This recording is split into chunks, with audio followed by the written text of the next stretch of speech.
So hey viewers, welcome back to another video. This is next part of creating an inclusive school B.Ed second year. इसमें 4 topic complete करेंगे first unit के। एक तो श्रवण बाधित है इसमें पहला, और दूसरा क्या है मेंटल रिटार्डेशन, और तीसरा अधिगम असमर्थता लर्निंग डिसेबिलिटी, और चौथा लोकोमोटर डिसऑर्डर डिसऑर्डर। ये 4 टॉपिक है जिसे आज कंप्लीट करने वाले हैं, बहुत ही इम्पोर्टेंट है, ध्यान से देखेंगे। पहला है श्रवण बाधिता यानी कि deafness, hearing impairment. Let's start first, hearing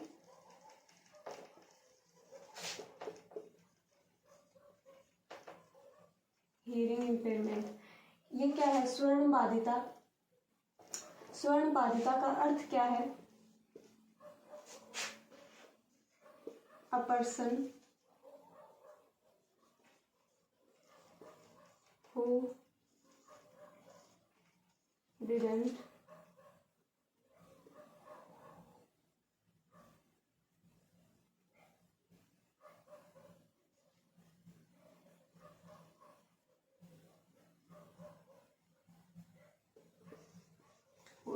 hear properly.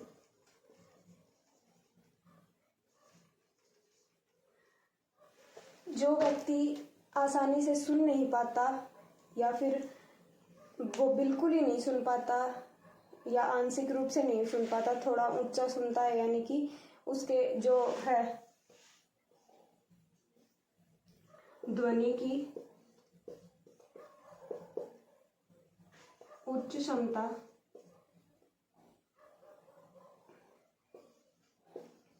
यानी कि हाई डेसिबल जो है, हाई डेसिबल की आवाज ही सुन पाता है। यानी कि अगर कोई तेज बोल रहा है तो वो तो उसको सुन जाएगा, यानी कि सुनाई देगा, वो आंशिक रूप से बहरा है, डीफ है। और अगर उसको बिल्कुल ही नहीं सुनाई दे रहा है तो वो पूर्ण रूप से या सीवियर जो है उसको हियरिंग इम्पेयरमेंट है। ठीक है, अब उसके लक्षण क्या है, कारण क्या क्या हो सकते हैं कि कोई व्यक्ति जो है बहरा है, उसके कारण क्या क्या हो सकते हैं। एक तो वंशानुगत हो सकता है, हेरिडिटी, ये उसका कारण हो सकता है। या तो उसके माँ बाप में से कोई बहरा हो, या दादा दादी में से जो उसके वंश में जो चला आ रहा है ना, वो क्रोमोसोम्स के थ्रू वो उसमें भी आ जाएगा हियरिंग इम्पेयरमेंट, वो भी नहीं सुन पाएगा। या तो कोई एक्सीडेंट हुआ है, या उसका कोई एक्सीडेंट हुआ है, या फिर जब उसकी मदर जो है, मदर का प्रेगनेंसी के टाइम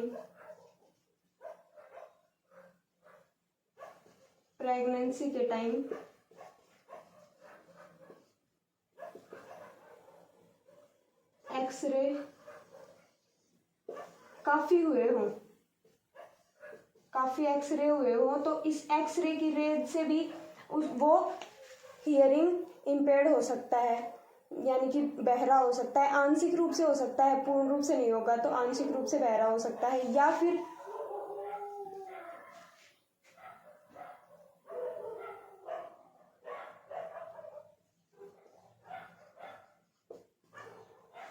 वातावरण, यानी कि एनवायरमेंट, अगर वो ऐसे एनवायरमेंट में रहता है जहाँ पर बहुत ही ज़्यादा आवाज़ें होती रहती हैं, और वो थोड़ा तो पहले बह रहा था, और हाई डेसिबल की वॉइस वो सुन के उसका जो हियरिंग का जो मैकेनिज्म था वो प्रॉपर वर्क नहीं कर पा रहा है अभी, तो वो भी आंशिक रूप से बहरा हो जाएगा। ये तो क्या है, हेरिडिटी जो है हियरिंग इम्पेयरमेंट के लक्षण है। और जो है कारण है, क्या है कारण, यानी कि कॉजेज। अब जो बच्चा सुन नहीं सकता या हियरिंग इम्पेयर्ड है, जो बहरा है, उसकी पहचान टीचर या फिर फैमिली मेंबर्स कर सकते हैं, उसके पेरेंट्स कर सकते हैं। अब टीचर कैसे कर सकता है उसकी पहचान? वो बार बार जो है अपने कानों को खुजाएगा क्लासरूम में बैठ के, और उसके या तो उसके कानों से जो है ऑयली मैटर बाहर आएगा, या फिर वो जो टीचर बोल के जो बता रहा है वो बार बार उसको रिपीट करने को बोलेगा कि टीचर की सुनाई नहीं दे, कि सर एक बार फिर से रिपीट करना, क्या बोला था पीछे, उसको सुनाई नहीं देगा। और या तो फिर वो अपने जो पास वाले उसका दोस्त है उसके नोट से कॉपी करेगा कि बार बार बोलूंगा तो टीचर मुझे डांटेगा, या फिर ऐसा उसको लग सकता है, तो वो जो है अपने दोस्त से कॉपी करेगा। तो क्या क्या कारण हो सकते हैं उसके? या तो कान से फ्लूट पहनना, बार बार उचक उचक कर क्लास में आगे आना, क्लास में बार बार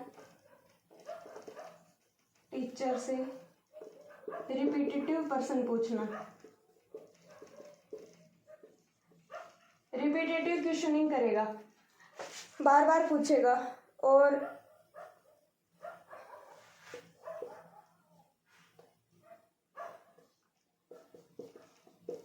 नोट्स कॉपी करेगा, कानों को खुजाएगा,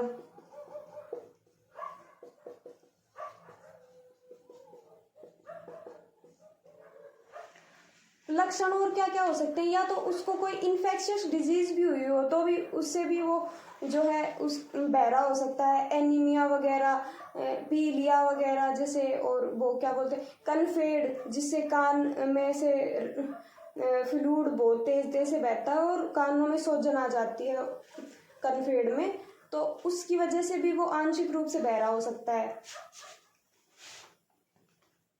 अब टीचर को क्या क्या करना चाहिए इसमें कि बच्चा अगर सुन नहीं पा रहा है तो उसको आगे बिठा दो, या तो हाई डेसिबल की आवाज में बोलो, उसके पास खड़े होकर टीचर बोल सकता है, या टीचर ज्यादा से ज्यादा जो है चार्ट वगैरह का, जो देखने वाली चीजें हैं उनका प्रयोग कर सकता है, क्योंकि वो देखने में तो समर्थ है, वो देख सकता है आसानी से, तो देखने वाली चीजों का, और जो है बोर्ड पे लिखकर इशारों के माध्यम से उसको समझा सकता है, और उसकी तरफ थोड़ा विशेष ध्यान देकर उसको भी पढ़ाया जा सकता है जो आंशिक रूप से जो डेफ है, जो इम्पेयर्ड है, और बिल्कुल ही जिसे सुनाई नहीं देता। नेशनल एजुकेशन पॉलिसी 1986 जो क्या कहती है कि इन बच्चों के लिए जो है विशेष विद्यालय बनाने चाहिए, क्योंकि इन्हें इनकी आवश्यकता विशेष है। जो सामान्य बच्चे हैं उनके साथ ये अच्छे से जो है पढ़ नहीं पाते, क्योंकि इनकी आवश्यकताएं उन बच्चों की आवश्यकताओं से अलग हैं, क्योंकि इन्हें सुनाई नहीं देगा, ये बार बार क्लास को डिस्टर्ब करेंगे, उनको ऐसा लगता है कि क्लास डिस्टर्ब होगी इनके बार बार पूछने से। लेकिन ऐसा अब जो नेशनल पॉलिसी जो नई जो अभी आई है वो ये कहती है कि सभी बच्चों को एक साथ पढ़ाओ, चाहे वो हियरिंग इम्पेयर्ड हो, चाहे वो उसको लोकोमोटर डिजीज हो, वो खुद को समाज से अलग ना समझे, कि दूसरे बच्चों को और खुद को उनसे अलग ना समझे, उसका सामाजिकरण हो, सोशलाइजेशन हो, इससे उसकी भाषा विकसित होगी, उसमें जो है सेल्फ कॉन्फिडेंस आएगा, और वो अच्छे से अपने आप को कम्युनिकेट कर पाएगा, संवाद कर पाएगा, जिससे कि अच्छे से अगर वो संवाद करेगा वो सीख पाएगा, लर्निंग में उसकी लर्निंग बेहतर होगी, इससे हीन भावना में उसकी में कमी आएगी। और क्या है, अब हियरिंग इम्पेयरमेंट कितने प्रकार से हो सकता है? या तो माइल्ड हो यानी कि थोड़ा कम हो, या मॉडरेट हो, या फिर सीवियर हो यानी कि ज्यादा हो, मध्यम हो, या फिर कम हो। अब ये कम वाला क्या है, इसको 26 से 40 डेसिबल, 26 से 40 डीबी डेसिबल की आवाज इसको सुन सकता है ये बच्चा। ये 41 टू 55 और ये 70, 56 या 55 टू 70 डीबी। अब ये बच्चा जो है ये आसानी से सुन पाएगा। अगर इसको थोड़ा आगे बैठा दो क्लास में बाकी बच्चों से तो ये सुन पाएगा आसानी से। 26 डेसिबल की आवाज लगभग 20 या 18 डेसिबल पर नॉर्मली क्लासरूम में टीचर बोलता है, तो ये 26 पे सुन लेगा। यानी कि अगर इसको थोड़ा आगे बैठा दिया जाए तो ये समझ पाएगा सब कुछ आसानी से। ये बच्चा क्या है माध्यम, इसको 41 से 55 डेसिबल डीबी ये इतना समझ पाएगा। जो इतनी आवाज है, वॉल्यूम है ध्वनि, ये इतनी वॉल्यूम को सुन पाएगा। अब इतनी वॉल्यूम तो क्लास में जो है बाकी बच्चों को प्रॉब्लम हो गया, उनके कान ठीक है, अगर तेज तेज बोलोगे तो उनके कानों में भी प्रॉब्लम हो सकती है। इसलिए इनके लिए क्या किया जाता है, जो है हियरिंग एड। हियरिंग एड जो व्हाइट कलर का या ब्लैक कलर का, जैसा भी जो ईयरपोड्स आते हैं वैसा सा एक कान की छोटी सी मशीन आती है, वो अगर ये वो लगा लेते हैं ना तो इनको आसानी से सुनाई पड़ सकता है। और ये सामान्य क्लास में सामान्य बच्चों के साथ ये पढ़ पाएंगे। अब सीवियर है, इसको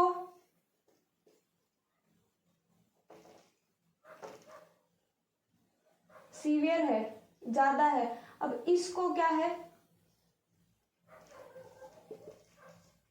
बहुत कम सुनाई देगा, बहुत ही कम सुनाई देगा। मशीन लगाने के बाद भी इसको कम सुनाई देगा। ये बच्चा है ना, इसको आगे बढ़ा दोगे या फिर थोड़ा तेज बोल लोगे तो इसको भी सुन सकता है, लेकिन ये जो है इसको मशीन से भी मुश्किल से सुनेगा, इसको ज्यादा प्रॉब्लम होगी। और चौथा टाइप है डीफ, यानी कि ये बिल्कुल ही नहीं सुन पाएगा, बिल्कुल नहीं सुन सकेगा, बिल्कुल भी नहीं सुन पाएगा ये। तो ये 3-4 टाइप्स हैं हियरिंग इम्पेयर्ड स्टूडेंट्स के या किसी भी व्यक्ति के। अब क्या है, क्या क्या शैक्षिक प्रावधान, श्रवण अपंगुता क्या है और समावेशी स्कूलों में ऐसे बालकों के लिए क्या क्या शैक्षिक प्रावधान बनाए जा सकते हैं। अब हियरिंग इम्पेयरमेंट क्या है ये तो मैंने बता ही दिया। जिस बच्चे को सुनाई नहीं देता वो क्या है, हियरिंग इम्पेयर्ड है।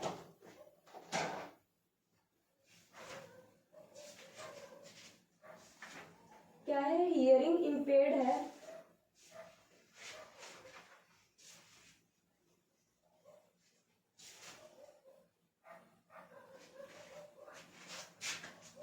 अब इसमें श्रवण बाधिता या समर्थी बच्चों की विशेषताएं क्या क्या हैं।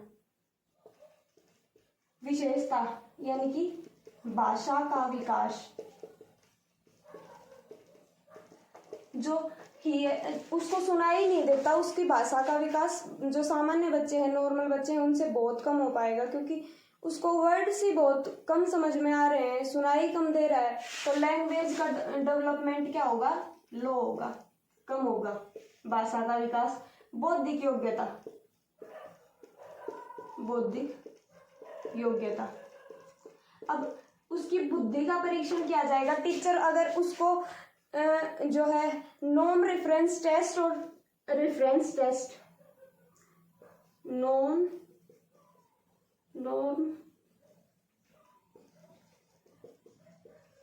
रेफरेंस टेस्ट और वर्बल टेस्ट।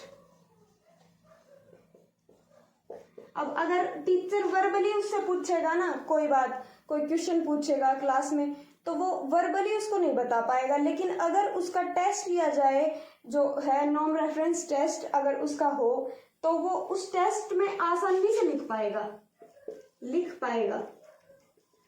पाएगा और क्या करेगा, अच्छे अंक ले लेगा, उसमें अच्छे अंक प्राप्त कर लेगा।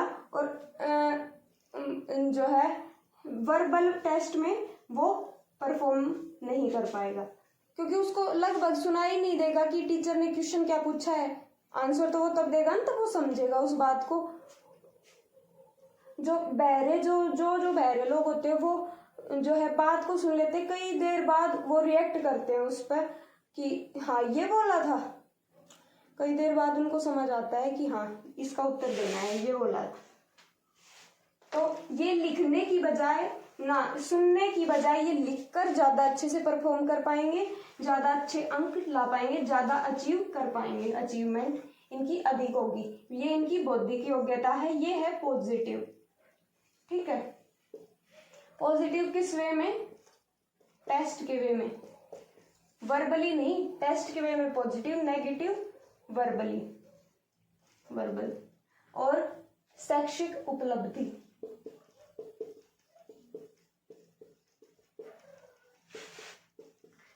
अब शैक्षिक उपलब्धि जो है इसमें जो है बाधा क्या है?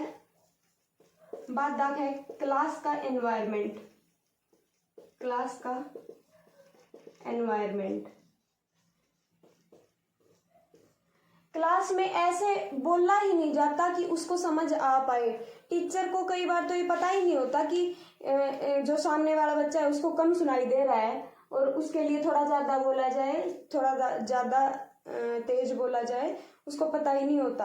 कई बार ऐसा हो सकता है। तो जो एनवायरनमेंट हो गया वो उसके लिए बाधा हो गया एक प्रकार से, कि वो सुन नहीं पा रहा है उस बात को। तो टीचर को क्या करना चाहिए? भाषाई पद्धति या व्याख्यान विधि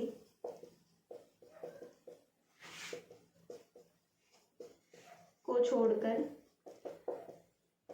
व्याख्यान विधि को छोड़कर उसे जो है सांकेतिक भाषा या फिर हाथों से वो समझा सकते हैं या फिर लिखकर समझा सकते हैं। बोलने की बजाय लिखकर चार्ट से या फिर कुछ उसको सुनाई तो देगा नहीं, कुछ दिखा सकते हो। और जो टीवी भी दिखा सकते हो सबटाइटल ऑन करके, जो वो सबटाइटल तो पढ़ पाएगा। नीचे जो हिंदी या इंग्लिश में कोई भी सबटाइटल्स जो चलते हैं वो उससे रिलेटेड कोई भी आप उसको वीडियो वगैरह दिखा सकते हो क्लासरूम में। पहले जो है टेलीविजन का टाइम भी था, थोड़े टाइम पहले, 5-6 साल पहले। उस टाइम पर क्या करते थे, सैटरडे को टेलीविजन दिखाते थे और जो है उससे इनका जो ये समायोजन करने में इनको तकलीफ होती है बाकी स्टूडेंट्स से, वो कम हो जाती थी, थोड़ा उस पर इफेक्ट पड़ता था।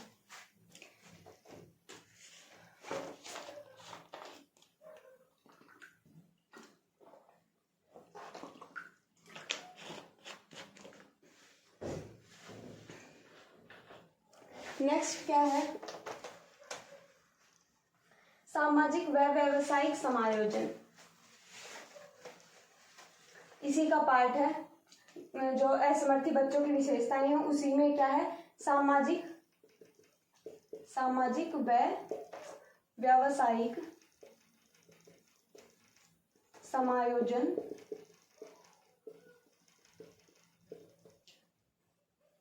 अब इनको समाज में समायोजन करने में भी प्रॉब्लम होती है। समायोजन यानी कि एडजस्टमेंट। ये जल्दी से किसी भी एनवायरनमेंट में खुद को एडजस्ट नहीं कर पाते, क्योंकि इनको जो है कुछ ही लोग इनकी फैमिली के इनको समझ पाते हैं, इनकी भाषा समझ पाते हैं, और ये भी उनकी भाषा बहुत ही कम समझ पाते हैं। तो नए लोगों की तो ये मुश्किल होगा इनको समझने में। और जो है समाज के लोग आजकल ऐसे हैं कि इनको बहरा बहरा बोल के और इनकी जो है आत्मविश्वास को कम करते हैं। बहरा बोलेंगे या फिर कुछ और बोलेंगे ऐसा कि इसको छोड़ो यार, इसको सुनाई नहीं देगा, कुछ भी बोलो इसको जाए, है ना। ऐसे स्कूलों में भी ऐसा करते हैं बच्चों के साथ कई। हालांकि आजकल बहुत सुधार हो गया है, लेकिन फिर भी कुछ परसेंट तो होता ही है कि भाई इसको सुनाई नहीं देता, चाहे पीछे से कुछ बोलेंगे और टोंट वगैरह मारेंगे, कमेंट पास करेंगे, ऐसे बच्चे भी होते हैं। तो उसकी वजह से समाज में अपना एडजस्टमेंट करने में इनको प्रॉब्लम होती है। और व्यवसाय में कोई भी काम करोगे तो अगर सामने वाले की बात ही आप आसानी से नहीं समझ पा रहे तो उसका काम कैसे करके दोगे? तो व्यवसाय में तो प्रॉब्लम आएगी, चाहे कोई व्यवसाय कर लो। अगर आपको प्रॉपर सुनाई नहीं दे रहा है तो आप बोलोगे क्या सामने वाले से, कम्युनिकेशन क्या करोगे, तो इससे कम्युनिकेशन में प्रॉब्लम आएगी, कम्युनिकेशन या संवाद में उसको प्रॉब्लम आएगी। ठीक है। और थर्ड क्या है, इसमें जो हियरिंग इम्पेयर्ड बच्चे हैं उनके हेल्प करने के लिए, उनकी हेल्प या उनको नॉर्मल फील करवाने के लिए कि वे बाकी बच्चों जो सामान्य बच्चे हैं उनके जैसे ही बच्चे हैं, तो किस किस व्यक्ति की क्या क्या रिस्पॉन्सिबिलिटी हो सकती है। तो पहले आता है फैमिली के क्या क्या, फैमिली या पेरेंट्स, स्पेशली पेरेंट्स, और स्कूल टीचर और पेरेंट्स का क्या रिस्पॉन्सिबिलिटी है, टाइम टू टाइम उनको डॉक्टर के पास ले जाएं, डॉक्टर से चेकअप करवाएं, डेली हियरिंग एड दे, जो कानों में लगाने की मशीन आती है उसका रेगुलर प्रयोग करने के लिए उनको प्रोत्साहित करें कि डेली इसका यूज किया करो ताकि आसानी से सुन पाओ और कोई तुम्हें टोंट पास ना करे। और स्कूल टीचर की क्या क्या रिस्पॉन्सिबिलिटी हो सकती है, स्कूल टीचर उसको आगे बढ़ा सकता है, उसके पाठ्यक्रम में थोड़ा बहुत जो है स्कूली शिक्षा, उसके पाठ्यक्रम में थोड़ा चेंजमेंट ला सकती है। अगर वो जो है कम समझ रहा है किसी बात को तो उसे बोलने की बजाय इशारों से समझा सकते हैं, सांकेतिक भाषा से समझा सकते हैं, या फिर आप कोई बात को उसे लिखकर समझा सकते हैं अगर उसे पढ़ना लिखना आ गया हो, तो अगर थोड़ा बड़ा बच्चा हो तो स्कूल के दायित्व सबसे पहले स्कूल वाले देखेंगे कि स्कूल वाले क्या क्या कर सकते हैं, किस किस विधि का यूज कर सकते हैं। तो सबसे पहले शाब्दिक विधि यानी कि बोलकर तथा साथ साथ बोलते रहे ताकि बाकी बच्चों को प्रॉब्लम ना हो, साथ साथ बोलते रहें और साथ के साथ संकेत करें, हाथों से संकेत करें। कोई भी बात बोल रहे हैं तो या तो वो दिखा दे कोई चार्ट लेके कि हम लोग इसके बारे में बात कर रहे हैं और ऐसे ऐसे पढ़ रहे हैं, या तो वो कुछ दिखा दें और बोलते रहें, इसे कहते हैं शाब्दिक विधि। नंबर 2 क्या है, फिंगर स्पेलिंग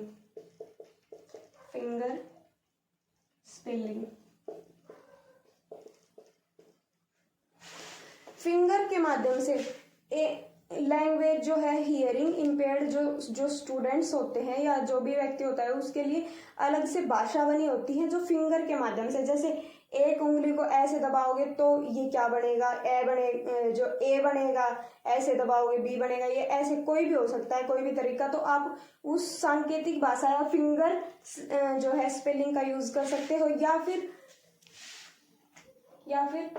स्पीच रीडिंग यानी कि आप उसको ये सिखा सकते हो या फिर ऐसे बोल सकते हो, अपनी भाषा को ऐसे जो है मॉडरेट कर सकते हो कि बच्चा आपकी भाषा आपके लिपसिंग से समझ जाए कि आप बोल क्या रहे हो। अगर उसको आवाज भी सुनाई नहीं दे रही तो लिपसिंग से वो समझ जाए। तो स्पीच रीडिंग ये मेथड हो सकता है। एक उसको श्रवण प्रशिक्षण दिया जा सकता है, ट्रेनिंग दी जा सकती है किसकी, कि इशारों की, कि अगर कोई ऐसे इशारा करे तो ये समझना है, और कोई जो सांकेतिक भाषा है वो सिखाई जा सकती है उसको। और जो वेल ट्रेन टीचर्स हैं उनसे उनको पढ़वाया जा सकता है। जो सामान्य बच्चों को पढ़ाते हैं उन टीचर्स को इतना पता नहीं होता कि इस बच्चे को क्या दिक्कत है और इसका इलाज क्या है या फिर क्या करना चाहिए। तो वो टीचर स्पेशल टीचर से, जिसको हियरिंग इम्पेयर्ड जो स्टूडेंट्स के लिए स्पेशली ट्रेंड किया गया है, उनसे विचार विमर्श कर सकता है, पता लगा सकता है कि इस बच्चे की जो प्रॉब्लम है उसको क्योर कैसे किया जाए। ठीक है।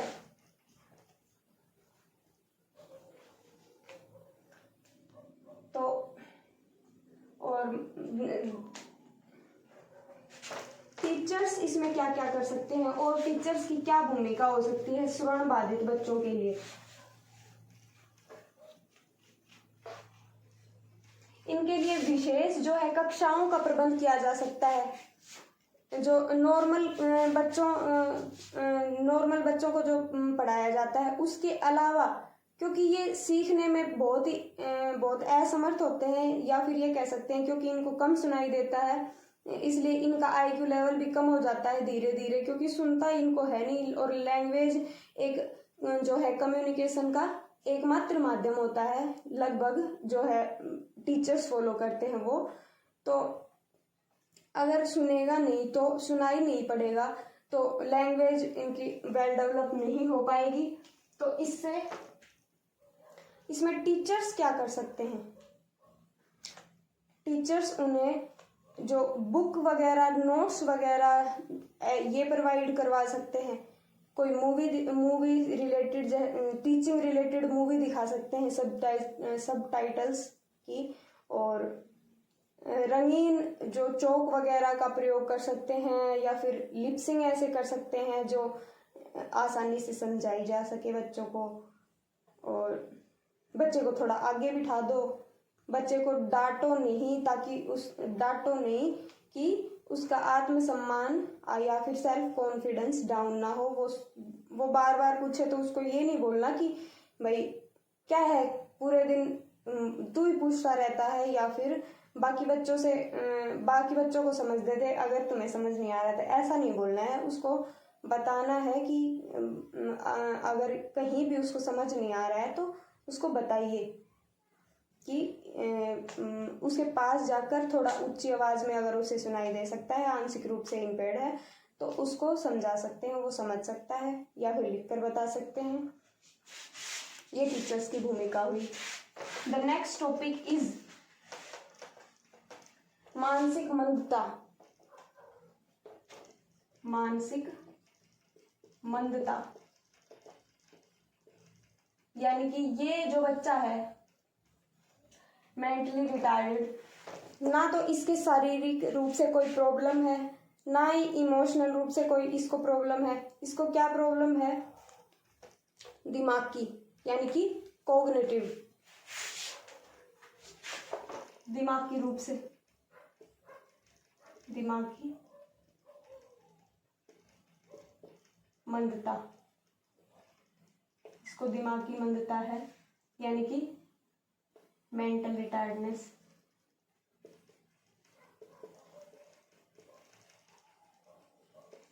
Mental retardness. अब इसमें इसका आईक्यू क्या होता है? 70 से कम। जिस बच्चे का 70 से कम आईक्यू है उसे मेंटली रिटार्डेड कहेंगे, और जो नॉर्मल बच्चा है, नॉर्मल या सामान्य बच्चा है, उसका 90 to 110 ये आईक्यू होता है, इंटेलिजेंस क्वेशेंट। अब जो गिफ्टेड चिल्ड्रंस है, गिफ्टेड या इंटेलिजेंट जिसे कहते हैं, इंटेलिजेंट, उनका कितना होता है? उनका 120 से अबव होता है। 120 से ऊपर किसी का अगर आईक्यू है तो वो क्या है? वो इंटेलिजेंट चिल्ड्रन में काउंट किया जाएगा, इंटेलिजेंट बच्चा है। और मानसिक मंदता का क्या अर्थ है? उसका आईक्यू लेवल ही इतना कम है कि वो कोई बात समझ ही नहीं पाएगा, मेंटली रिटार्डेड है, दिमाग की रूप से जो है असमर्थ है कुछ भी, कोई भी बात समझने में, और कई बार तो वो खुद काम भी नहीं कर पाता, जो डेली बेसिस पे या जो रूटीन काम होते हैं वो भी नहीं कर पाता। कई जो है माइल्ड, वो जिन्हें थोड़ी असमर्थता है, लगभग 70 के आसपास है, 70 के आसपास वाले क्या है, अपने अपने काम सिखाने पर, ट्रेनिंग देने पर कर पाते हैं। माइल्ड वाले और मॉडरेट वाले थोड़ा अच्छा कर लेते हैं। और जिन्हें ज्यादा प्रॉब्लम है, जिन्हें जो 70 से क्या है 50 के लगभग हैं, वो क्या है सिर्फ अपना खाना वगैरह खा लेंगे, और बल्कि उसके लिए भी अपने दैनिक जो है दिनचर्या के लिए भी वो दूसरे व्यक्ति पर निर्भर होते हैं। 90% वो कोई अपना छोटा मोटा एक काम या फिर खाना खाना, जैसे सिर्फ खाना वो खुद से खा पाएंगे। देखो मैं लिख के बता देती हूँ एक बार। माइल्ड है, मॉडरेट है, सीवियर है। माइल्ड वाले जो कम है वो क्या कर लेगा, ट्रेनिंग के बाद कार्य कर सकता है, अपने दैनिक जीवन को चलाने के लिए छोटा मोटा काम कर सकता है, व्यवसाय कर सकता है थोड़ा बहुत प्रशिक्षण देने के बाद वो भी, यानी कि ये अपना जीवन यापन कर सकता है। और मॉडरेट क्या है, खाना खा पाएगा, और अगर इसे सिखा दिया जाए तो अपने दिनचर्या के काम कर लेगा। और सीवियर है, वो टोटली डिपेंड होगा किस पे, डिपेंड ऑन अदर।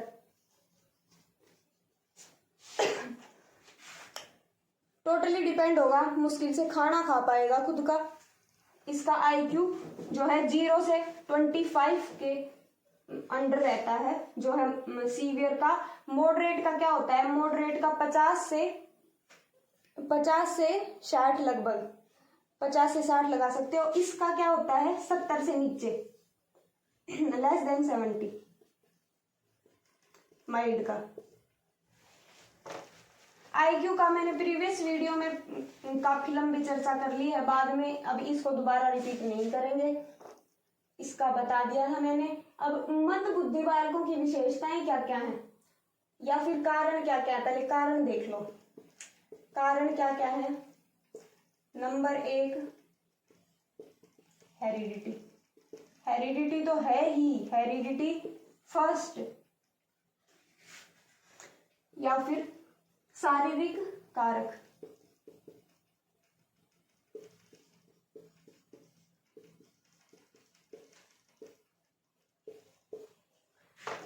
संवेगात्मक,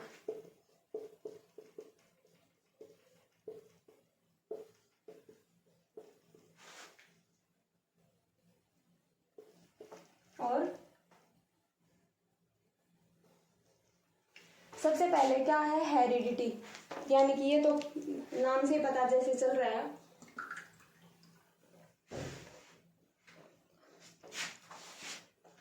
शारीरिक का, और हेरिडिटी का तो नाम से पता चल रहा है कि ये तो है वंशानुगत, यानी कि माता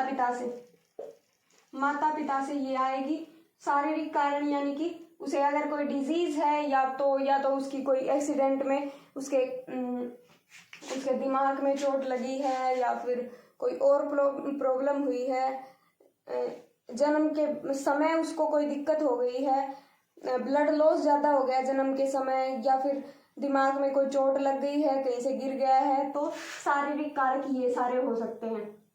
संवेगात्मक कारण, अब ये क्या क्या है संवेगात्मक, यानी कि जो इसके इमोशंस हैं, इस बच्चे के इमोशन, वो इसके दिमाग को कंट्रोल करेंगे।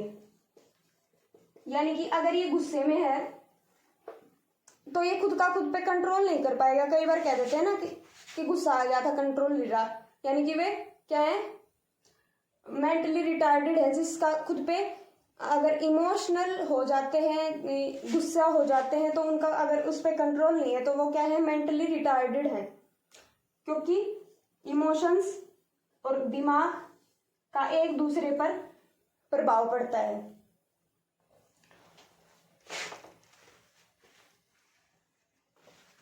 अब जो है मानसिक मंदता वाले बच्चे हैं, उनको समस्याएं क्या क्या आती हैं, या फिर उनकी विशेषताएं देख लो पहले, उनकी विशेषताएं क्या क्या हैं, यानी कि कैसे पता चलेगा कि वो मानसिक मंद है।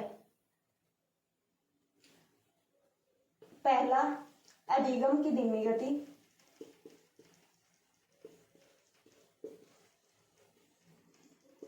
अधिगम की धीमी गति।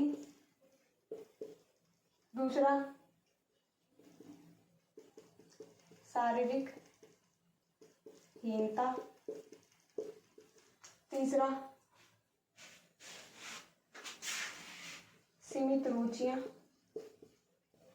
यानी कि मेनली क्या है कि कैसे पहचानेंगे कि वो बच्चा मेंटली रिटार्डेड बच्चा है, उसके अधिगम की धीमी गति होगी, यानी कोई टीचर कोई बात बोल रहा है तो अगर उससे पूछा जाए, क्योंकि वो सुन सकता है, देख सकता है, उसको कोई वैसे प्रॉब्लम है नहीं शारीरिक रूप से, वो मेंटली रिटार्डेड है, तो टीचर अगर कोई 2 लाइन बोल के और उससे पूछेगा कि रिपीट करो जो मैंने अभी अभी बोला है, तो वो भी नहीं बोल पाते, वो भूल जाते हैं कि टीचर ने अभी अभी बोला क्या है, क्रम अनुसार नहीं बोल पाते, या फिर कैसे भी वो उस बात को रिपीट ही नहीं कर पाते, उनको पता ही नहीं होता है कि क्या बोला है टीचर ने।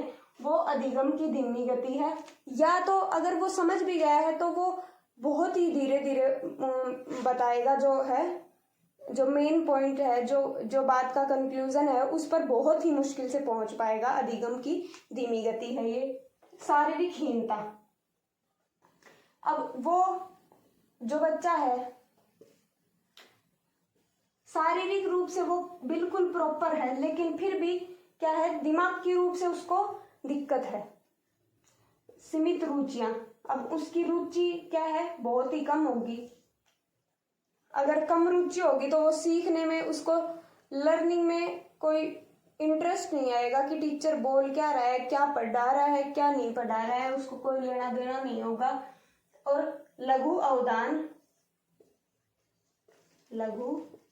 अवधान, यानी कि वो बहुत थोड़े टाइम के लिए ही क्लास में रुक सकता है। क्लास में उसको क्या प्रॉब्लम होती है, ADHD होती है। ADHD क्या है,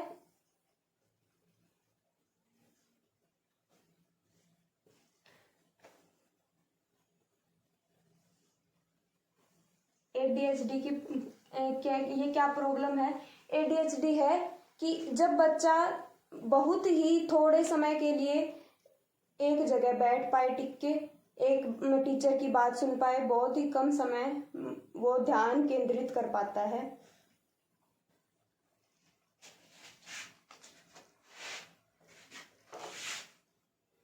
अगला क्या है, मौलिकता का अभाव। मौलिकता यानी कि उसकी कोई खुद की थॉट प्रोसेस नहीं होगी। थॉट प्रोसेस तो वो तब होगी जब उसको कुछ समझ आ रहा होगा टीचर का, तभी तो वो क्वेश्चनिंग करेगा उसके ऊपर, लेकिन उसको कुछ समझ ही नहीं आ रहा है कि क्या बोल रहा है टीचर, तो मौलिकता का अभाव होगा, यानी कि थॉट प्रोसेस नहीं होगी। थॉट प्रोसेस बिल्कुल ही नहीं होगी। अमूर्त चिंतन नहीं कर पाएगा। अमूर्त चिंतन क्या है, अब अमूर्त चिंतन नहीं कर पाएगा। क्यों? अमूर्त चिंतन क्या है, रीजनिंग है अमूर्त चिंतन, कि जिसको देख नहीं सकते उसके बारे में विचार करना। जैसे टीचर अगर बोले रीजनिंग का कोई एग्जांपल ले सकते हैं कि राम मोहन का भाई है, सीता मोहन की बहन है, तो राम और सीता में क्या संबंध है आपस में। तो वो ये जो है थॉट प्रोसेस, ये उसकी बिल्कुल ही डेवलप नहीं होगी, वो इस काम को कर नहीं पाएगा, इस तर्क को सोल्व नहीं कर पाएगा।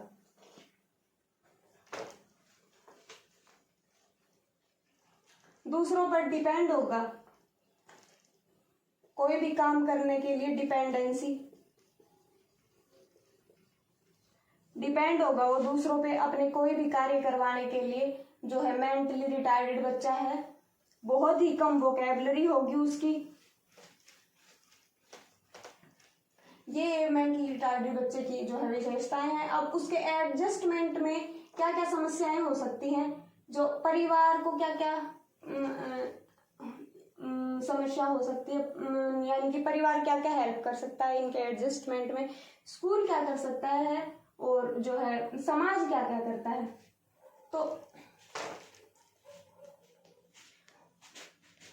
तो समाज उनको लगभग ऐसा बोल देते हैं कि पगला है, इसको क्या कुछ ही समझ नहीं आता। कई बार घर वाले भी ऐसे ही कह देते हैं कि बच्चे पर कुछ ज्यादा ही ऐसा सोच लेते हैं कि ये बच्चा, उनकी अपेक्षाएं बहुत ज्यादा होती हैं पेरेंट्स की, कि चाहे बच्चा कैसा भी हो, डॉक्टर बन जा तू तो IITN बन जा। अब जब बच्चा बढ़ नहीं पाएगा, क्योंकि उसकी वो दिमाग की रूप से उतना परिपक्व या उसमें इतनी क्षमता ही नहीं है, उसका IQ लेवल ही इतना नहीं है कि वो इतनी ग्रोथ कर पाए। वो मुश्किल से पास होने वाला बच्चा है, पास भी नहीं हो पाएगा। और ये तो जो है सीवियर वाले, तो मॉडरेट वाले थोड़े बहुत पास हो सकते हैं, और वो जो माइल्ड वाले थोड़े बहुत हो सकते हैं। लेकिन उनसे अपेक्षाएं इतनी कर लेते हैं पेरेंट्स जो, और फिर उनकी अपेक्षाएं टूटती हैं तो वो बच्चे को क्या कहते हैं कि तुझसे कुछ नहीं होगा, तू कुछ नहीं कर सकता, ये बोल बोल के उसमें हीन भावना पैदा कर देते हैं। और ऐसा ही सेम क्या करता है समाज, करता है कि तू तो डॉक्टर बनने वाला थो, तू तो यो बनने वाला थो। तो ऐसा कुछ नहीं होता, ऐसा नहीं करना चाहिए। बच्चे में हीन भावना नहीं होने देनी चाहिए। बच्चे के विकास में ये जो है एक प्रकार की बाधा है। टीचर्स को भी उस बच्चे की जो मेंटली रिटार्डेड है उसकी हेल्प करनी चाहिए। उसको भी सामान्य बच्चों के साथ पढ़ाया जाना चाहिए अगर वो पढ़ सकता है। अगर उसकी आवश्यकताएं या उसकी जो है विकास की आवश्यकताएं जो है भिन्न है सामान्य बच्चों से, तो उसे विशेष स्कूल में या विशेष टीचर से प्रशिक्षण दिलवाना चाहिए, पढ़ाना चाहिए। विशेष उसके पाठ्यक्रम होने चाहिए, और पाठ्यक्रम कितने शॉर्ट टाइम के लिए और थोड़े थोड़े छोटे छोटे या फिर रंगीन कहानियां होनी चाहिए जिन्हें वो इंटरेस्टिंग वे में समझ सके। छोटी क्लासेस होनी चाहिए। टाइम ड्यूरेशन जो है क्लासेस का टाइम ड्यूरेशन वो बहुत ही कम रखना चाहिए, ताकि क्योंकि इन्हें जो है ADHD वाली डिजीज होती है, जो है टाइम मैनेजमेंट, जो टाइम स्पेन में शॉर्ट अटेंशन जो इनकी होती है, ध्यान भंग, चित्त भंग होता है इन बच्चों का, ध्यान नहीं लगा पाते किसी भी ज़्यादा देर तक। अगर कोई बात में इंटरेस्ट आ रहा है तो 10-20 मिनट ज़्यादा से ज़्यादा इनका इंटरेस्ट होता है। ठीक है, तो नेक्स्ट टॉपिक पर चलते हैं।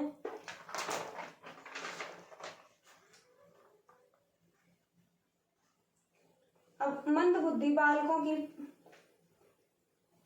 बालकों के लिए जो है समय सारणी, हाँ समय सारणी कम जो ज़्यादा कम रखनी चाहिए।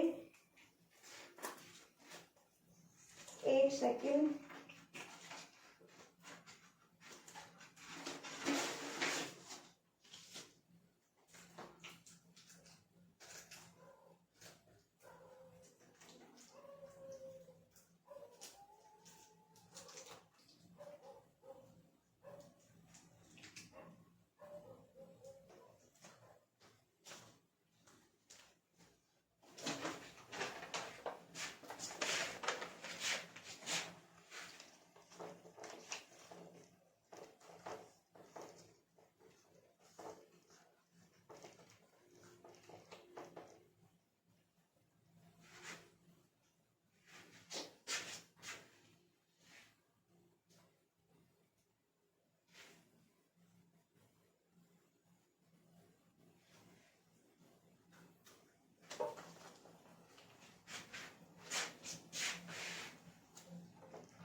मंद बुद्धि बालकों की पहचान अब कैसे करेंगे? अचीवमेंट टेस्ट से।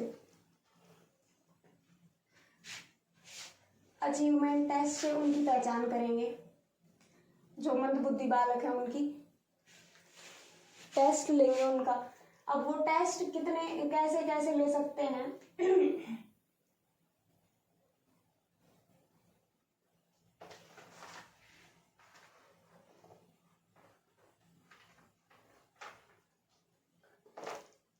फॉर्मल और यानी कि औपचारिक।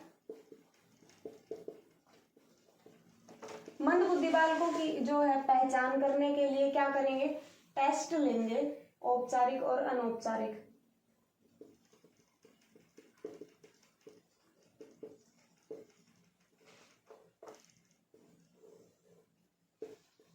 टेस्ट के माध्यम से उनके आईक्यू लेवल का पता चलेगा। कुछ क्वेश्चंस पूछकर उनका आईक्यू लेवल पहले पता करेंगे और फिर उसका क्या करेंगे, जो है समाधान हो सकता है जो मैंने बताए हैं वो उनके करेंगे। अब मंद बुद्धि में भी कौन कौन से हैं,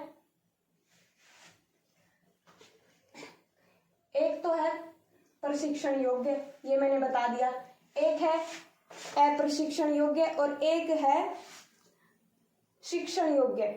यानी कि अप्रशिक्षण योग्य कौन से हैं, जिन्हें प्रशिक्षण देने के बाद भी वो पढ़ नहीं सकते। प्रशिक्षण योग्य कौन से हैं, जो प्रशिक्षण के बाद पढ़ पाएंगे, थोड़े बहुत नॉर्मल सामान्य जीवन व्यतीत कर पाएंगे। और एजुकेबल कौन से हैं, जो पढ़कर अपना कोई व्यवसाय खोल सकते हैं, अपने जीवन यापन के लिए कोई जो व्यवसाय कर सकते हैं, कुछ काम कर सकते हैं जिनसे अर्निंग हो, ऐसे काम वो कर सकते हैं। अब मानसिक विभिन्न कसौटियों के आधार पर मानसिक मंदता, यानी कि किन किन बेसिस पे ये कहा जा सकता है कि वो बच्चा मानसिक मंद है। एक तो बुद्धि वाला तो मैंने करवा दिया कंप्लीट, इडियट माइंड, जो मोरॉन्स है, जो जड़ बुद्धि है, जिनकी आयु 0 से 25 है, जिनकी 50 से 55 है, जिनकी 56 से 70 है, यानी कि लेस देन 70 जिसकी आईक्यू है, वो क्या है, बौद्धिक रूप से असमर्थ हैं या मेंटली रिटार्डेड बच्चे हैं, वो समझने में उनको प्रॉब्लम आती है। अब बुद्धि के बाद दूसरा कौन सा है, समायोजन योग्य व्यवहार। समायोजन योग्य व्यवहार में ये भी मैंने अभी अभी करवाया, समायोजन योग्य व्यवहार। समायोजन योग्य व्यवहार यानी कि कौन कौन से प्रशिक्षण योग्य हैं, कौन कौन से अप्रशिक्षण योग्य हैं, कौन कौन से हैं एजुकेबल यानी कि शैक्षिक, तो शैक्षिक वाले पढ़ पाएंगे, वो है समायोजन, यानी कि समाज में अपनी कोई भी भूमिका निभा सकते हैं। अब क्या है, तीसरा क्या है, ये पहला हो गया, ये दूसरा हो गया, तीसरा क्या है, नैदानिक या क्लिनिकल जो है डिसऑर्डर कह सकते हो या व्यवहार कह सकते हो, बिहेवियर कह सकते हो। अब इसमें कौन कौन से आते हैं, इसमें कौन कौन से आते हैं, नैदानिक में, क्लिनिकल में डाउन सिंड्रोम आता है, down syndrome, Turner syndrome, Hindi में भी इनको सेम बोलते हैं, सिंड्रोम, फिनाइलकीटोनुरिया,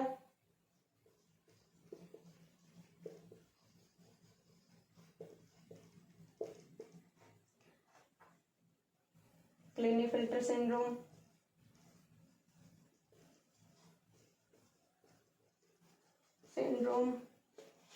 और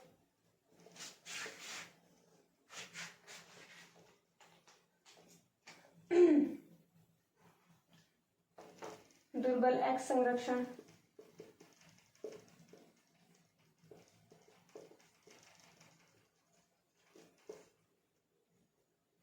जलशीर्षता,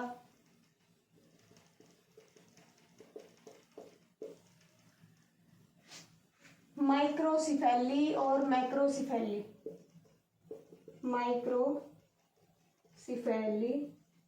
और मैक्रोसिफेली।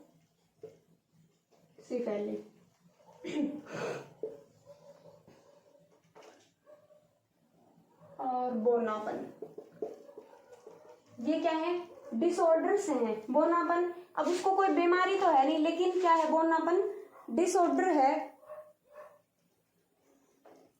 ये है क्लिनिकल।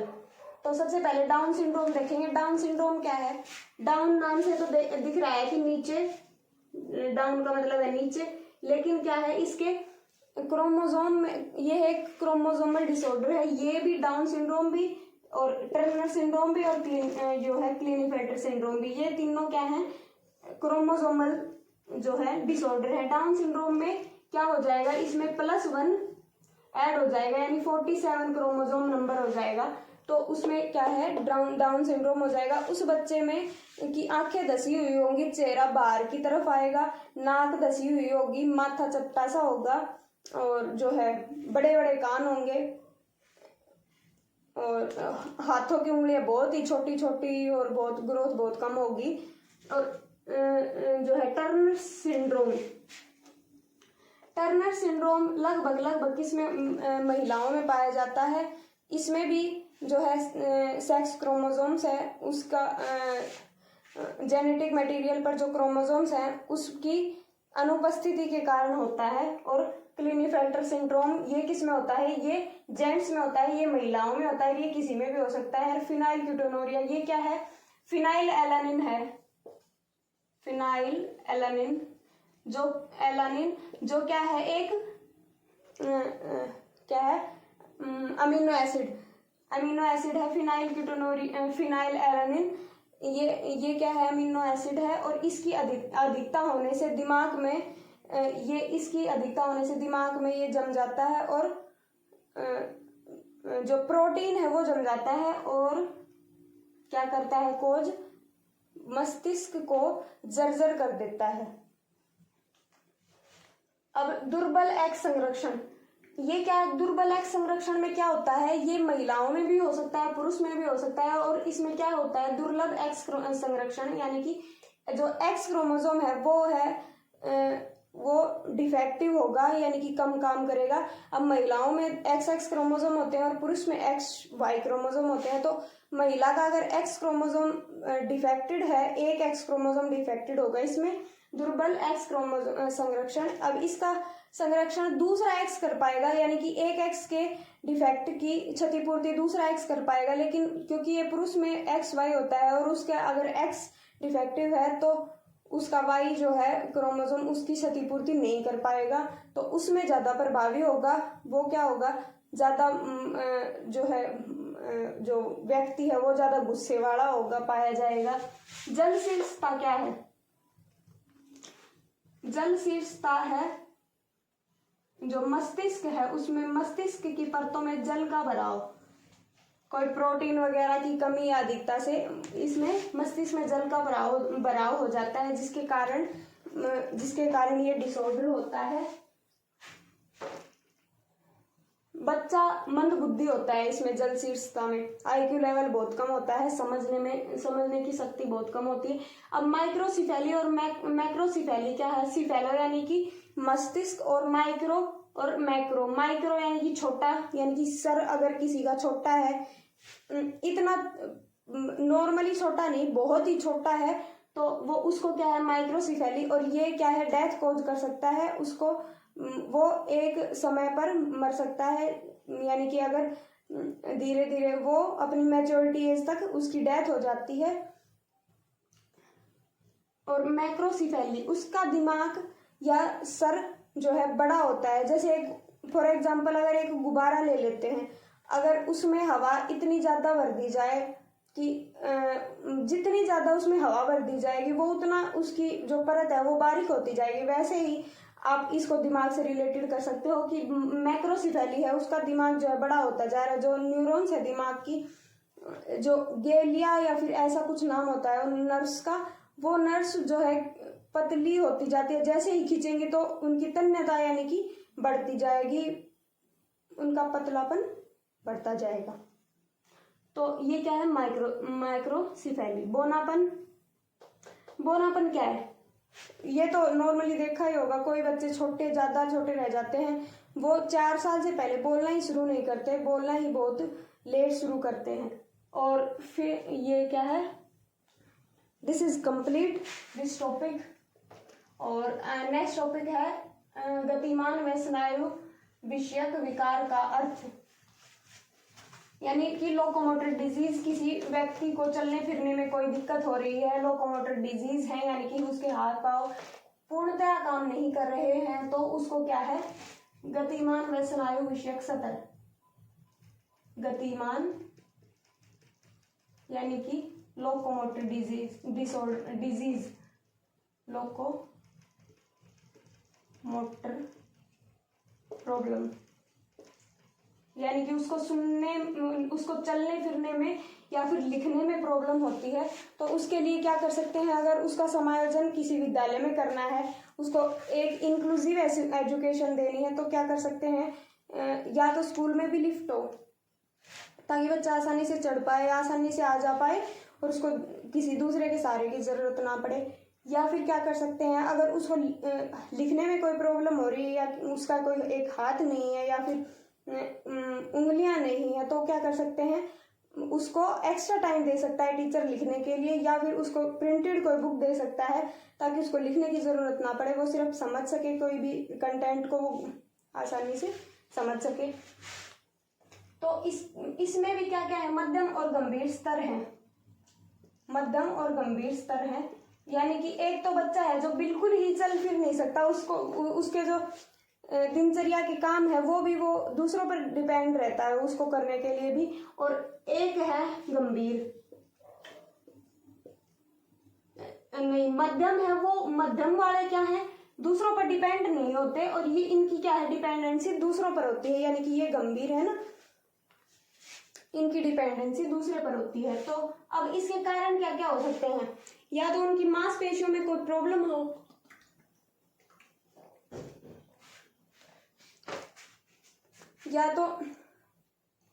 या उनकी मांसपेशी जो है अच्छे से वर्क नहीं कर पा रही हो, हड्डियों में कोई प्रॉब्लम हो, या फिर उनके पैर ही ना हो, ऐसा हो सकता है ना।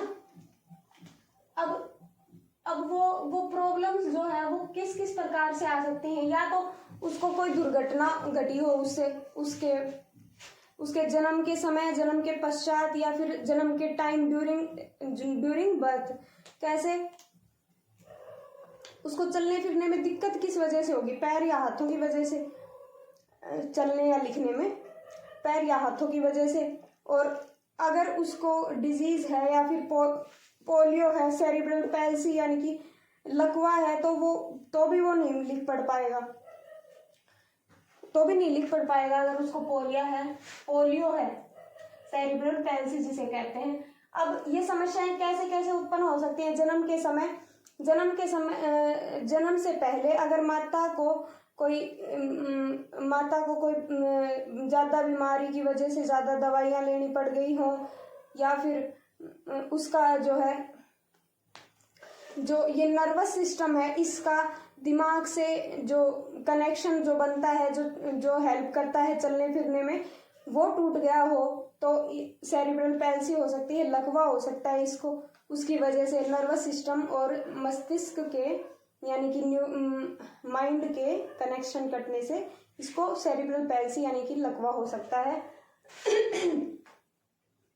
अब कारण बता दिए। अब उपचार व शिक्षा इसको कैसे दे सकते हैं, मानसिक विकास इसका कैसे कर सकते हैं, इसको नॉर्मल बच्चों के साथ पढ़ाकर, नॉर्मल इन्वायरमेंट प्रोवाइड करके इसको क्या कर सकते हैं, शिक्षित कर सकते हैं। अतिरिक्त कक्षाएं यानी कि एक्स्ट्रा क्लासेस लगा सकते हैं। इसकी एक्स्ट्रा क्लासेस में क्या होगा, इसको जो है पर्याप्त टाइम मिलेगा कि ये आसानी से जो पिछले भी जो क्लास में समझाया गया है वो अगर इसको फिर से रिपीट करके समझा दे टीचर, विशेष क्लास लेके, स्पेशल क्लास लेके, एक्स्ट्रा टाइम लेके, तो इसको वो समझ में आ जाएगा, ये समझ पाएगा। क्योंकि इनका दिमाग वीक चलेगा, जरूरी नहीं है वीक चलेगा, दिमाग के रूप से ये बहुत तेज भी हो सकते हैं, क्योंकि इनको शारीरिक रूप से दिक्कत है। वैसे थोड़ा ना मेंटली कोई प्रॉब्लम नहीं है, इनको शारीरिक रूप से दिक्कत है, तो इनका माइंड सामान्य बच्चों जैसा होगा, इनको कोई दिक्कत नहीं होगी पढ़ने लिखने में, इनको सिर्फ चलने उतरने में दिक्कत होगी। उसकी वजह से ये समाज में कम्युनिकेट करने में इनको प्रॉब्लम आएगी। अगर इनको कोई हीनता की नज़र से देखता है, इनको कोई बहरा जो है लंगड़ा वगैरह कोई कुछ बोल देता है ऐसा, तो तब इनको प्रॉब्लम आएगी। अदरवाइज ये पढ़ने में सक्षम होते हैं। इनकी विशेषताएं, इनके लिए विशेष कक्षा बना सकते हैं, विशेष पाठ्यक्रम हो सकता है, ये पढ़ने में जो है बाकी बच्चों जैसे ही होते हैं इसलिए। या फिर इनको ऐसा व्यावसायिक प्रशिक्षण दिया जा सकता है कि ये ज़्यादा ना पढ़कर, अगर ये ज़्यादा ना पढ़ पाए तो ये ऐसा व्यवसाय कर पाए जिससे कि ये अपनी रोजी रोटी चला सके। ऐसा व्यावसायिक इनको प्रशिक्षण दिया जाता है टीचर्स द्वारा या फिर कोई प्रशिक्षित व्यक्ति द्वारा। और इनको समायोजन में भी प्रॉब्लम आती है, चलने फिरने में अगर प्रॉब्लम आएगी तो समायोजन में, या फिर सोशल एडजस्टमेंट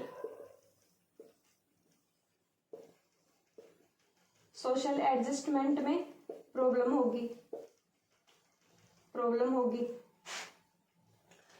और अब अधिगम असमर्थता का अर्थ क्या है?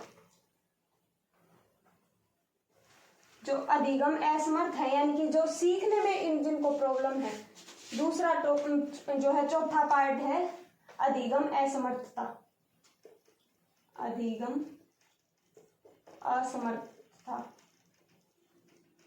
यानी कि इनको सीखने में प्रॉब्लम होती है। इनका आईक्यू नॉर्मल होता है लेकिन सीखने में फिर भी इनको प्रॉब्लम आती है। मेंटली रिटार्डेड नहीं होते, ये नॉर्मल बच्चे होते हैं लेकिन फिर भी इनको सीखने में प्रॉब्लम आती है। बोली जाने वाली भाषा का विकास देरी से होता है। जो भाषा ये बोलते हैं उनका विकास भी देरी से क्यों होता है? क्योंकि या तो इनकी लापरवाही है या फिर जो है इनका आईक्यू 70+ है वैसे तो, लेकिन फिर भी इनको जो है समझने में अक्षमता या असमर्थता होती है। अब इनकी पहचान टीचर्स कैसे कर सकते हैं? वो अचीवमेंट टेस्ट ले सकते हैं, अनौपचारिक या औपचारिक, जो मैंने पहले बताया था, अनौपचारिक या औपचारिक। अब अनौपचारिक और औपचारिक टेस्ट क्या है? औपचारिक टेस्ट वो है जो ईयर में एक बार होता है, यानी कि ईयर के एंड में होगा। जो औपचारिक टेस्ट होगा जो बोर्ड की तरफ से आएगा, अगर 10th का जो है एग्जाम है वो औपचारिक एग्जाम होगा जो ईयर में एक बार होगा। और अनौपचारिक कौन सा होगा? जो टीचर ओरिएंटेड या जो टीचर लेगा, टीचर द्वारा लिया जाता है, टीचर द्वारा निर्धारित किया जाता है कि टेस्ट में क्या देंगे, जिससे बच्चे की क्षमता का पता लगे कि वो उसकी क्षमता क्या है, वो कितनी बातों को समझ पाया है। ये उसके जो है अनौपचारिक टेस्ट, उसके अनौपचारिक पहले टेस्ट लेंगे यानी कि उसको जो प्रॉब्लम है उसका पहले पता लगाएंगे और फिर उसका क्या करेंगे? निदान करेंगे। यानी कि ये है निदानात्मक प्रक्रिया, अनौपचारिक टेस्ट। और औपचारिक टेस्ट क्या है? इसमें निदान की कोई संभावना नहीं होती। अगर आप 10th में फेल हो तो फेल ही हो, और अगर औपचारिक टेस्ट में अगर आपके कम नंबर आए हैं तो कोई प्रॉब्लम नहीं है, आप उससे सीख सकते हो। टीचर को पता लगेगा कि बच्चा कहाँ पर वीक है, कहाँ पर उसको समझ नहीं आ रहा कोई बात, तो बच्चा क्या करे, टीचर क्या करेगा? उसको सिखाने में उसकी हेल्प करेगा। उस टॉपिक को जिस पर्टिकुलर टॉपिक पे बच्चे को समझ नहीं आ रहा है तो उसको समझाएगा। ये है औपचारिक और अनौपचारिक टेस्ट। नेक्स्ट, अपर्याप्त समय, यानी कि वो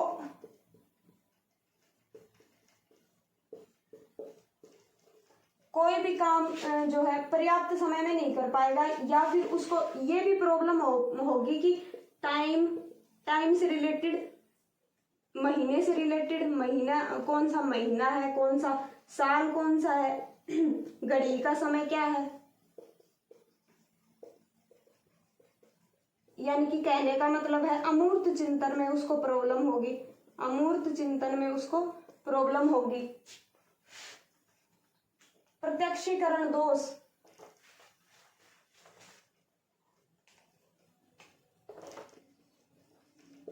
प्रत्यक्षीकरण दोष यानी कि ये बच्चा देखकर भी नहीं पता लगा पाएगा कि इसको क्या समझाया जा रहा है। प्रत्यक्ष इसके सामने कोई बात कही जा रही है, इस बच्चे को उसका भी पता नहीं लग पाएगा कि क्या बताया गया है। स्मृति दोष होगा इसको, ये बच्चा बहुत ही जल्दी भूल जाएगा कोई भी बात को।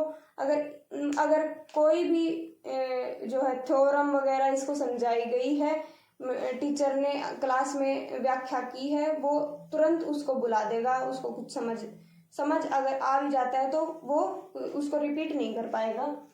अधिगम असमर्थ बच्चा।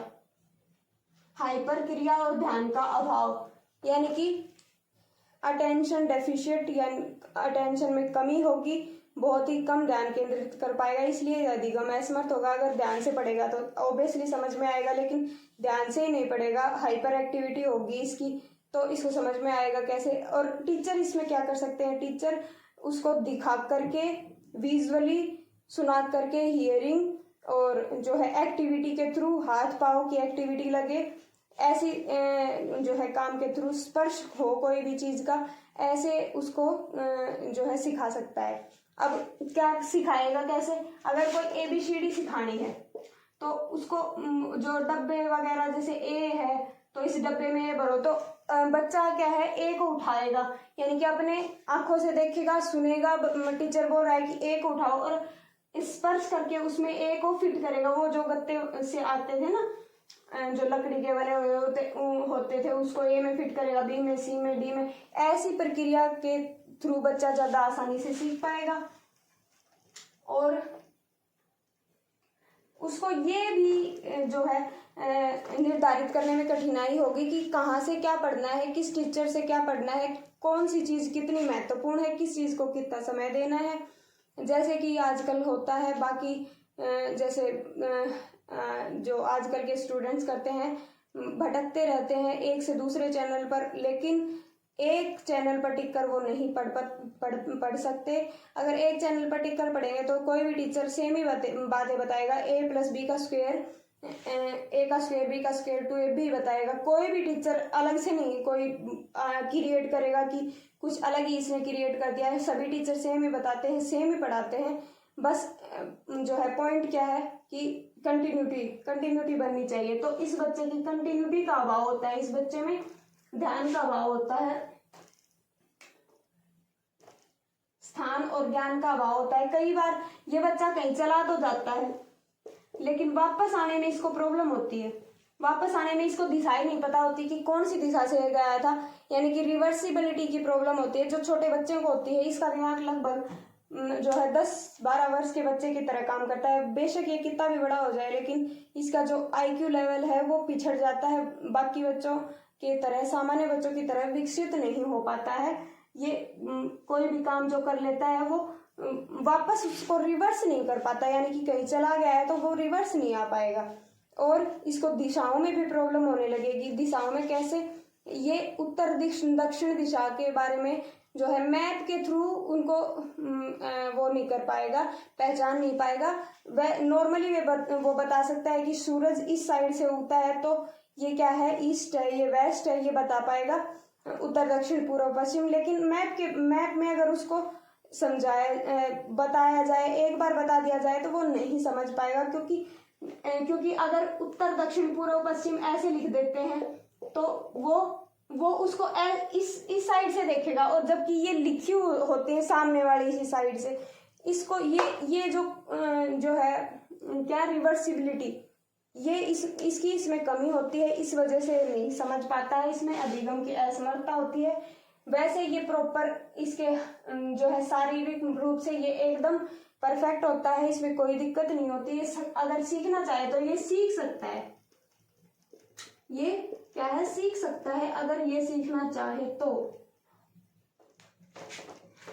सेकंड यूनिट जो है, फर्स्ट यूनिट का एक पार्ट में जो है समावेशी शिक्षा यानी कि इंक्लूसिव एजुकेशन और करवाई जाएगी, फिर फर्स्ट यूनिट कंप्लीट हो जाएगी। क्रिएटिंग एंड स्कूल एजुकेशन जो है, क्रिएटिंग एंड इंक्लूसिव स्कूल की फर्स्ट यूनिट कंप्लीट हो जाएगी। सेकंड यूनिट, थर्ड यूनिट बहुत ही छोटी छोटी हैं, एक ही वीडियो में कवर हो जाएंगी।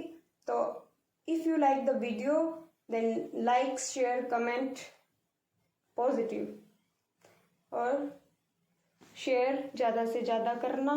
Thanks for watching.